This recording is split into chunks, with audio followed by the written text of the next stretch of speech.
नमस्कार दोस्तों, स्वागत है आपका आपके अपने चैनल फर्स्ट क्लास एजुकेशन में। तो अब हम 2 अगस्त 2021 के लिए करंट अफेयर क्वेश्चन देखने वाले हैं, जो आपके आने वाली प्रतियोगी परीक्षाओं के लिए महत्वपूर्ण होंगे और आपके नॉलेज पर्पज से भी इम्पोर्टेंट होने वाले हैं। तो चलिए दोस्तों, स्टार्ट करते हैं आज का वीडियो। सबसे पहला क्वेश्चन है हमारा, 30 जुलाई 2021 को किसने AI फॉर ऑल पहल शुरू करने के साथ ही CBSE और शिक्षा मंत्रालय के सहयोग किया है? तो वह कौन सी कंपनी रहती है? वह है हमारी इंटेल। कौन सी है? इंटेल। अब इसने AI फॉर जो ऑल पहल शुरू की है, इसी के साथ साथ इसने क्या किया हुआ है, जो CBSE बोर्ड है हमारा, जो केंद्रीय विश्वविद्यालय है, और हमारा जो शिक्षा मंत्रालय है, इसका सहयोग लिया है। अब इस कार्यक्रम के तहत होगा क्या, सबसे पहले ये जान लेते हैं हम। तो जो AI है, इसका जो मतलब है यहाँ पर लिखा हुआ AI, इसका मतलब है आर्टिफिशियल इंटेलिजेंसी। क्या है? आर्टिफिशियल इंटेलिजेंसी या कृत्रिम बुद्धिमत्ता। क्या बोलते हैं हम इसको हिंदी में? कृत्रिम बुद्धिमत्ता हम इसको हिंदी में बोलते हैं। इसके लिए इसने क्या किया है, कार्यक्रम लॉन्च किया है, जिसके तहत इसको सीखने और जो हमारी आर्थिक व्यवस्था है उसके निर्माण को बताने के लिए इसने एक कार्यक्रम लॉन्च किया, जो 4 घंटे का प्रोग्राम है। कितने घंटे का है? यह एक 4 आवर का प्रोग्राम है, जिसके तहत इसको सीखने और जो अर्थव्यवस्था है उसके आधारित एक कार्यक्रम लॉन्च किया है, जिसको इसका सिखाना इसका मुख्य उद्देश्य हो जाता है। किसका? AI फॉर ऑल पहल का। ठीक है दोस्तों, तो आई होप आपको यह समझ में आया होगा। शिक्षा मंत्रालय की बात कर लूँ मैं, तो अभी हमारे शिक्षा मंत्री कौन है? वह है हमारे धर्मेंद्र प्रधान। कौन है? हमारे धर्मेंद्र प्रधान है। ठीक है, चलिए आगे चलते हैं और कुछ महत्वपूर्ण क्वेश्चन इससे रिलेटेड जान लेते हैं कि इंटेल क्या है, या मतलब इंटेल की स्थापना कब होती है। सबसे पहला क्वेश्चन है कि नई शिक्षा नीति किस समिति की सिफारिश से लागू हुई?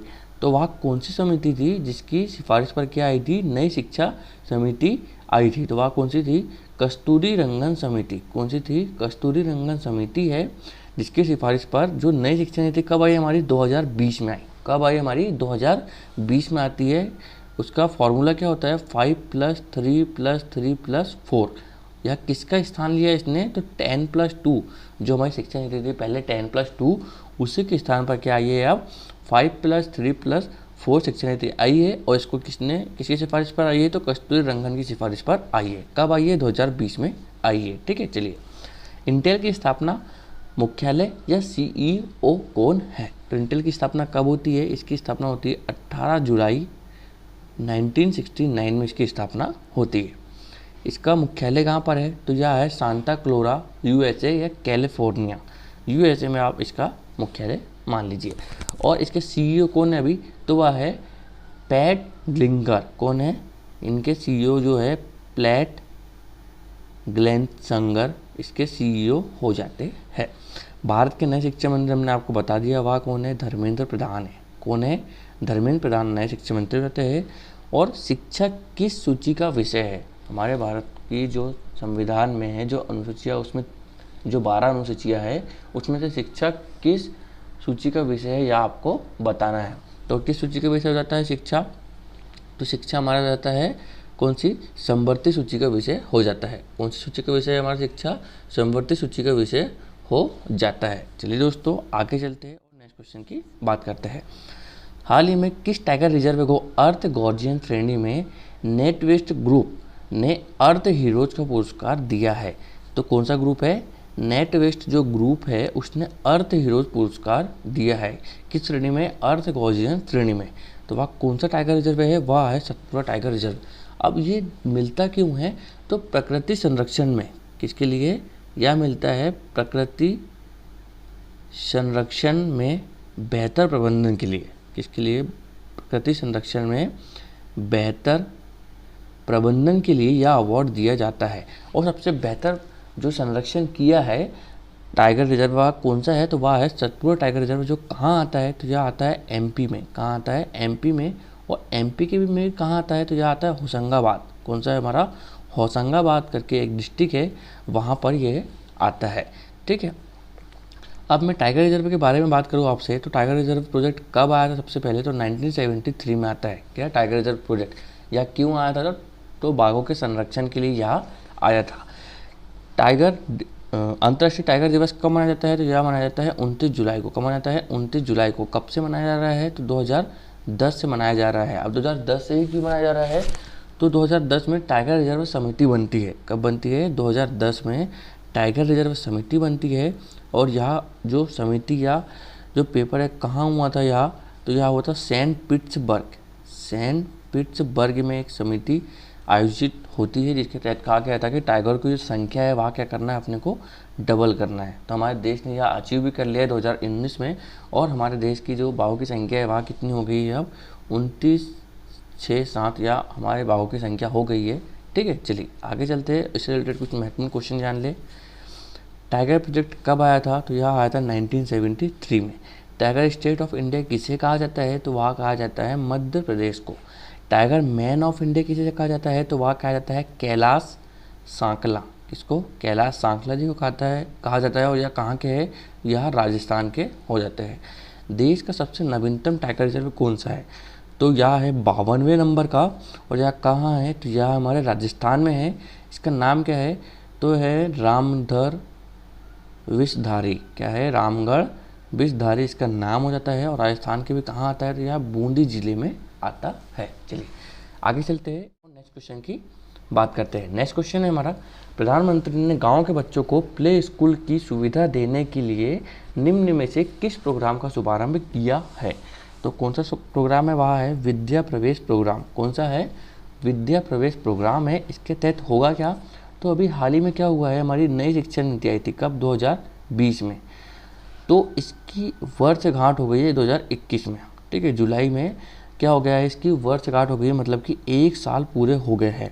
अब इसी के तहत जो हमारे प्रधानमंत्री है उन्होंने क्या बोला है कि गांव-गांव में बच्चों के लिए क्या करेंगे? प्ले स्कूल बनवाएंगे।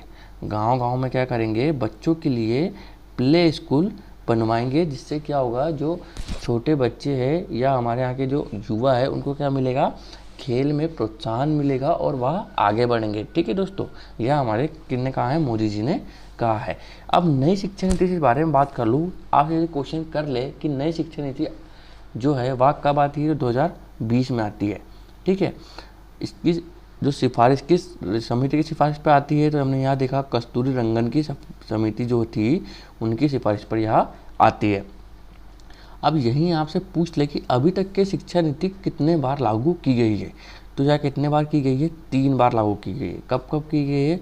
1968, 1986 और 2020 जो अभी आई है। तो नई जो शिक्षा नीति अभी तक कितने बार आ चुकी है? 3 बार आ चुकी है। कितने बार आ चुकी है? 3 बार आ चुकी है। नई शिक्षा नीति किनका स्थान लिया है? तो 10+2 का स्थान लिया है। और 5+3+3+4 इसका नया फॉर्मूला बन जाता है। अब इसमें जो ये 4 है इसका मतलब क्या होता है? तो 9 से लेकर 12 तक के जो स्टूडेंट है या बच्चे हैं वह इसमें आते हैं। ये 3 का मतलब क्या होता है? तो इसमें 6 से लेके जो हमारे 8 तक के बच्चे हैं वह आते हैं। और ये दूसरे 3 का मतलब क्या होता है इसमें? तो इसमें आता है हमारे 3 से लेके 6 तक के इसमें बच्चे 5 तक के इसमें बच्चे आते हैं। और जो एक और 3 जो हमारा 5 है इसमें क्या होगा? तो नर्सरी से लेके, कहाँ से? नर्सरी से लेके जो 2 तक के बच्चे हैं इसके अंतर्गत आते हैं या इसका मेन फार्मूला हो जाता है। ठीक है दोस्तों, चलिए आगे हम कुछ महत्वपूर्ण अधिनियम के बारे में बात जान ले। तो शिक्षा का अधिनियम कब आया था? यह कब आया था? 2009 में आया था। आपदा प्रबंधन कब आया था? तो 2005 में आया था। वन्य जीव संरक्षण अधिनियम कब आता है? तो यह हमारा 1972 में आता है। टाइगर प्रोजेक्ट 1973 में आता है। उपभोक्ता संरक्षण अधिनियम कब आता है? तो यह आता है हमारे 2019 में। कब आता है? 2019 में। सूचना का अधिकार अधिनियम, राइट टू इंफॉर्मेशन, तो कब आता है राइट टू इंफॉर्मेशन? 2005 में आता है यह भी। और पर्यावरण संरक्षण अधिनियम कब आता है? तो यह हमारे आता है 1986 में। ठीक है, चलिए नेक्स्ट क्वेश्चन की बात करता हूँ। 1 अगस्त 2021 को पीवी सिंधु ने टोक्यो ओलंपिक में ब्रॉन्ज मेडल जीत लिया। इनका संबंध है, इनका संबंध किससे है? तो यह बैडमिंटन खिलाड़ी है और यह लगातार 2 बार ओलंपिक में मेडल जीतने वाली पहली महिला खिलाड़ी भी बन गई है, जिसने क्या किया है? लगातार 2 बार मेडल जीत लिया है। इससे पहले इन्होंने कब मेडल जीता था? तो इन्होंने 2016 का जो रियो ओलंपिक था उसमें इन्होंने क्या जीता था? सिल्वर मेडल जीता था। और अब 2020 में जो टोक्यो ओलंपिक हुआ है जापान में, इसमें क्या जीत लिया इन्होंने? ब्रॉन्ज मेडल जीत लिया है। और ऐसा करने वाली यह देश की पहली महिला खिलाड़ी बन गई है। और सिल्वर मेडल भी, व्यक्तिगत सिल्वर मेडल जीतने वाली पहले खिलाड़ी कौन थी, यहाँ भी पीवी सिंधु थी। अब इनके बारे में कुछ महत्वपूर्ण बातें कर ले तो इन्होंने क्या क्या जीता है, तो इन्होंने वर्ल्ड चैंपियनशिप में भी क्या जीता है, गोल्ड जीता है। कब जीता था, तो इन्होंने 2019 में वर्ल्ड चैंपियनशिप में गोल्ड जीता था। इसी के साथ एशियन गेम में इन्होंने एक बार सिल्वर ब्रॉन्ज जीता है। और कॉमनवेल्थ जो गेम थे, जो कॉमनवेल्थ या राष्ट्रीय खेल मंडल जो होते हैं हमारे, उसमें भी इन्होंने कब जीता है, गोल्ड 2018 में गोल्ड जीता है। ठीक है दोस्तों, यहाँ इनकी उपलब्धियाँ हो जाती है। टोक्यो ओलंपिक की बात करूँ मैं, तो भारत के लिए व्यक्तिगत मेडल जीतने वाली पहली महिला कौन थी, तो वह थी कर्णम मल्लेश्वरी। कौन थी, कर्णम मल्लेश्वरी थी, जिन्होंने सन 2000 में सिडनी ओलंपिक में क्या किया था, ब्रॉन्ज मेडल जीता था। हाल ही में टोक्यो ओलंपिक में सबसे कम उम्र के में किसने गोल्ड मेडल जीता है, तो वह है मोमजी निशिया। कौन है, मोमजी निशिया है, जो जापान की है, जिसने क्या था, स्केटिंग बोर्ड में क्या जीता है, टोक्यो ओलंपिक में अपना गोल्ड मेडल जीत लिया है 13 साल 30 दिनों में। कब, 13 साल और 330 दिन में। ठीक है, भारत के लिए गोल्ड मेडल जीतने वाले एकमात्र खिलाड़ी कौन है, वह है अभिनव बिंद्रा। व्यक्तिगत तौर की बात कर रहा हूँ, अभिनव बिंद्रा है, जिन्होंने क्या किया था, 2008 में बीजिंग ओलंपिक में क्या जीता था, अपना गोल्ड मेडल जीता था। ओलंपिक समिति की स्थापना कब होती है, तो यह होती है 1894 में होती है। और इसका मुख्यालय कहाँ होता है, इसका मुख्यालय होता है लुसाने में। लुसाने कहाँ है, तो यहाँ है स्विट्जरलैंड में। ठीक है, चलिए आगे चलते हैं। नाइजीरिया ने 2021 को अपनी खुद की क्रिप्टो करेंसी लॉन्च की योजना बनाई है। इसका नाम क्या है, तो इसका नाम क्या होता है, इसका नाम है ई नायरा। क्या है, ई नायरा है। और नाइजीरिया की बात करूँ तो नाइजीरिया की राजधानी क्या हो जाती है, तो यह हो जाती है, इसकी राजधानी आबूजा। कौन सी जाती है, इसकी राजधानी आबूजा नाइजीरिया की राजधानी हो जाती है। नाइजीरिया से क्या हुआ है, WTO की महानिदेशक आई है, जिसका नाम क्या है, नागाजी ओंकाजा इवेला, जिनका नाम हो जाता है, जो कहाँ की है, हमारे नाइजीरिया के। WTO का फुल फॉर्म क्या होता है, वर्ल्ड ट्रेड ऑर्गेनाइजेशन। ठीक है, डायम क्या है, तो यह हमारी क्या है, फेसबुक की क्रिप्टो करेंसी है। ठीक है, क्रिप्टो करेंसी का मतलब क्या होता है, वर्चुअल मुद्रा। क्या होता है, वर्चुअल मुद्रा, जिसे हम ना देख सकते हैं ना छू सकते हैं। ठीक है, इसका मतलब क्रिप्टो करेंसी होता है। सबसे पहले क्रिप्टो करेंसी कौन सी थी, तो वह थी बिटकॉइन। कौन सी थी, बिटकॉइन। और इस क्वेश्चन का आंसर क्या होता है, नाइजीरिया की ई नायरा इस क्वेश्चन का आंसर हो जाता है। चलिए, पहले क्रिप्टो करेंसी की खोज किसने की थी, तो वह है सातोशी नाकामोतो। कौन है, सातोशी नाकामोतो। सातोशी नाकामोतो, जिन्होंने पहली क्रिप्टो करेंसी बनाई। और यह कहाँ के थे, जापान के थे। और पहले क्रिप्टो करेंसी का नाम क्या था, तो वह था बिटकॉइन। क्या था, बिटकॉइन पहली क्रिप्टो करेंसी हो जाती है। हाल ही में क्रिप्टो करेंसी बिटकॉइन को किस देश ने अपनी लीगल करेंसी घोषित की है, तो वह कौन सा है, अल सल्वाडोर। अल सल्वाडोर जो देश है, इसने क्या किया है, अपनी जो क्रिप्टो करेंसी है बिटकॉइन, उसको लीगल घोषित कर दिया है। बोको हराम संगठन का संबंध किससे है, तो यहाँ नाइजीरिया से है। कहाँ से है, नाइजीरिया में अभी हाल ही में बोको हराम जो संगठन थे, उसके हेड मारे गए थे USA के द्वारा। WTO की महानिदेशक हमने अभी आपको बताया, नागाजी ओंकाजा इवेला। कौन है, नागाजी ओंकाजा इवेला है, जो WTO की महानिदेशक हो जाती है, जो नाइजीरिया की है। चलिए आगे चलते हैं। नेक्स्ट क्वेश्चन है हमारा, हाल ही में किस संगीतकार को महाराष्ट्र भूषण पुरस्कार 2021 के लिए चुना गया है, तो महाराष्ट्र भूषण जो पुरस्कार है, यह महाराष्ट्र का सर्वोच्च नागरिक पुरस्कार है। यह जो महाराष्ट्र का है सर्वोच्च नागरिक पुरस्कार होता है, जो अभी किसको दिया गया है, यह दिया गया है आशा भोसले जी को। किनको दिया गया है, यह आशा भोसले जी को दिया गया है, जो एक पार्श्व गायिका है। ठीक है, जिनको यह अवार्ड मिला है। अब यह अवार्ड दिया किसने है, तो महाराष्ट्र की जो भूषण समिति है, महाराष्ट्र की जो भूषण समिति है, जिसके अध्यक्ष कौन होते हैं, यहाँ के CM होते हैं। यहाँ के CM कौन है, अभी उद्धव ठाकरे। कौन है, उद्धव ठाकरे जी है, जो यहाँ के CM है। और यहाँ के जो गवर्नर है वह कौन है, हमारे भगत सिंह कोश्यारी जी है। ठीक है, तो इनके जो CM जो होते हैं वह इस समिति के अध्यक्ष होते हैं, जिन्होंने अभी क्या किया हुआ है, जो आशा भोसले जी है उनको चुना है किसके लिए, महाराष्ट्र भूषण पुरस्कार के लिए। अब ये जो अवार्ड है महाराष्ट्र भूषण पुरस्कार, इसकी शुरुआत कब होती है, तो इसकी शुरुआत होती है 1996 में। ठीक है, 1996 में इसकी शुरुआत होती है। और सब यहाँ किस क्षेत्र में दिया जाता है, आप यदि आपसे पूछ ले तो यहाँ साहित्य, कला, खेल और विज्ञान जैसे क्षेत्रों में यह पुरस्कार से सम्मानित किया जाता है। इसमें मिलता क्या है, तो इसमें 10 लाख रुपए मिलते हैं, एक स्मृति चिन्ह मिलता है और प्रसिद्धि पत्र मिलता है इसके तहत, ठीक है। और जो आशा भोसले जी है, इनकी बात कर लूँ मैं, तो इनको 2010 में दादा साहब फाल्के पुरस्कार भी मिला है। क्या मिला है, दादा साहब फाल्के पुरस्कार भी मिला है 2010 में। और कम इनको पद्म भूषण विभूषण भी मिला है, कब, 2008 में। 2008 में इनको क्या मिला है, पद्म विभूषण से भी इनको सम्मानित किया जा चुका है, या ऐसी गायिका है। चलिए नेक्स्ट क्वेश्चन की बात करता हूँ मैं आगे। तो 67वां राष्ट्रीय फिल्म पुरस्कार किसे चुना गया है, तो वह कौन सी फिल्म थी, वह थी छिछोरे। कौन सी थी, छिछोरे फिल्म थी। बेस्ट एक्टर की बात कर लूँ तो वहाँ थे धनुष, जो उनकी कौन सी फिल्म थी, असुरन के लिए इनको यहाँ मिला था। और मनोज वाजपेयी जो थे, इनको भी बेस्ट एक्टर का अवार्ड मिला है। इनकी कौन सी पिछले पिक्चर थी, तो वह थी भोसले। कौन सी थी, भोसले। सरस्वती सम्मान किसे दिया गया है, तो सरस्वती सम्मान मिला है शरण कुमार लिम्बाले। कौन है हमारे, शरण कुमार लिम्बाले को यह अवार्ड दिया गया है। ज्ञानपीठ पुरस्कार से किसे सम्मानित किया गया है, तो वह है अक्कीतम अच्युतम नंबूदरी। अक्कीतम अच्युतम नंबूदरी जो है मलयालम भाषा के लिए, इनको यह अवार्ड मिला है। 51 दादा साहब जो पुरस्कार वह किनको मिला है, तो वह मिला है रजनीकांत को। किनको मिला है, रजनीकांत को। व्यास सम्मान से किसे सम्मानित किया गया है, तो वह है हमारे, कौन है हमारे, व्यास सम्मान से शरद पगारे को। कौन है, शरद पगारे जी जो है, इनको इसे सम्मानित किया गया है। और कौन सी बुक थी इनकी, पाटलिपुत्र की समग्गी। कौन सी, पाटलिपुत्र की समग्गी के लिए इनको यह अवार्ड मिलता है। चलिए आगे के चलते नेक्स्ट क्वेश्चन की बात कर लूँ।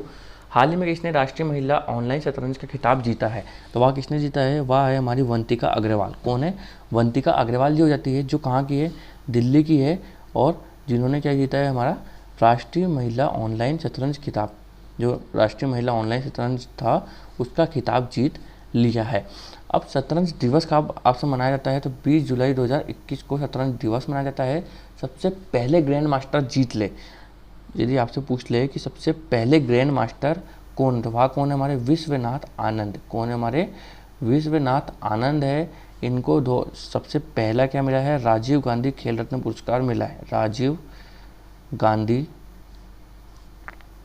ठीक है, सबसे पहला राजीव गांधी खेल रत्न पुरस्कार भी इनको मिलता है। और इन्हीं की एक बुक है, कौन सी है, माइंड मास्टर। कौन सी है, माइंड मास्टर भी बुक किनकी है, विश्वनाथ आनंद जी की हो जाती है। चलिए आगे चलते हैं, कुछ महत्वपूर्ण सवालों की बात करें। भारत का नवीनतम ग्रैंड मास्टर कौन बने, तो वह कौन बने हैं, अर्जुन कल्याण। कौन बने हैं, अर्जुन कल्याण जो है भारत के ग्रैंड मास्टर बने हैं। भारत के सबसे युवा ग्रैंड मास्टर कौन है, तो वह है डी गुकेश। कौन है, डी गुकेश है, जो भारत के सबसे युवा ग्रैंड मास्टर है। विश्व के सबसे युवा ग्रैंड मास्टर कौन है, तो वह भी हाल ही में बने हैं। कौन है, वह अभिमन्यु। कौन है, अभिमन्यु है, जो कहाँ के हैं, अमेरिका से बिलोंग करते हैं। भारत की महिला ग्रैंड मास्टर कौन है, तो भारत की सबसे पहली महिला ग्रैंड मास्टर कौन थी, तो वह थी विजय लक्ष्मी। कौन थी, विजय लक्ष्मी थी, जो भारत की सबसे पहली महिला ग्रैंड मास्टर हो जाती है। नेक्स्ट क्वेश्चन है हमारा, हाल ही में चर्चा में रहा कांडला विशेष आर्थिक क्षेत्र। क्या है, कांडला विशेष आर्थिक क्षेत्र किस राज्य में स्थित है, तो वह किस राज्य में स्थित है, वह गुजरात में हो जाता है। और जहाँ भारत का पहला हरित औद्योगिक शहर है, कौन सा, कांडला। और कांडला ही एक बंदरगाह है, जो कहाँ पर है, हमारे गुजरात में हो जाता है। या इसलिए कांडला एक शहर जो है, या भारत का पहला हरित औद्योगिक जो शहर है, वह बन गया है इंडियन ग्रीन बिल्डिंग काउंसिल के तहत।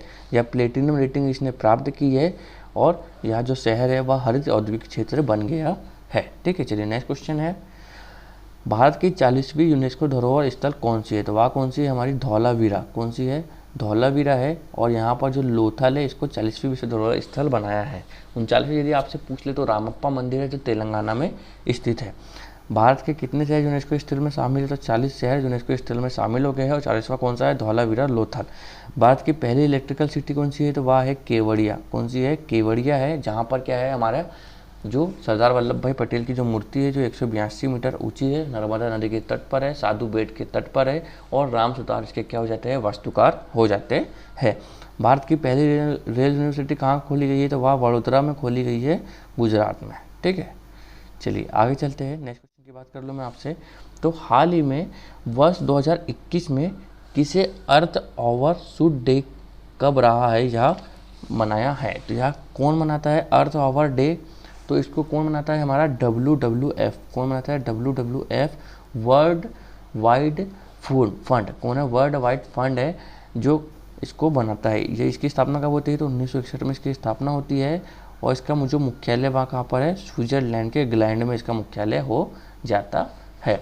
अब यह जो अर्थ ओवरशूट डे है क्या चीज़, तो मानव के लिए जो मानव संसाधन होते हैं, मानव के लिए जो मानव संसाधन होते हैं, तो एक वर्ष में जो संसाधन होते हैं उसकी खपत करना। जैसे कि मान लो आपके पास 20 गुलाब जामुन है, आपको बोलते हैं कि आपको यह साल भर खाना है और आप कब ख़त्म कर देते हो इसको, आप इसको ख़त्म कर दे रहे हो जुलाई में। कब ख़त्म कर दे रहे हो इसको, जुलाई में। मतलब आपके लिए वो संसाधन था एक, आपने उसको कब ख़त्म कर दिया, जुलाई में। अब आगे क्या करोगे आप, फिर प्रकृति का हनन करोगे। तो सेम यही चीज़ है कि यहाँ पर एक वर्ष के लिए जो मानव संसाधन दिए गए थे मानव को, वह कब खत्म हो गए, 29 जुलाई को ख़त्म कर दिए मानव ने।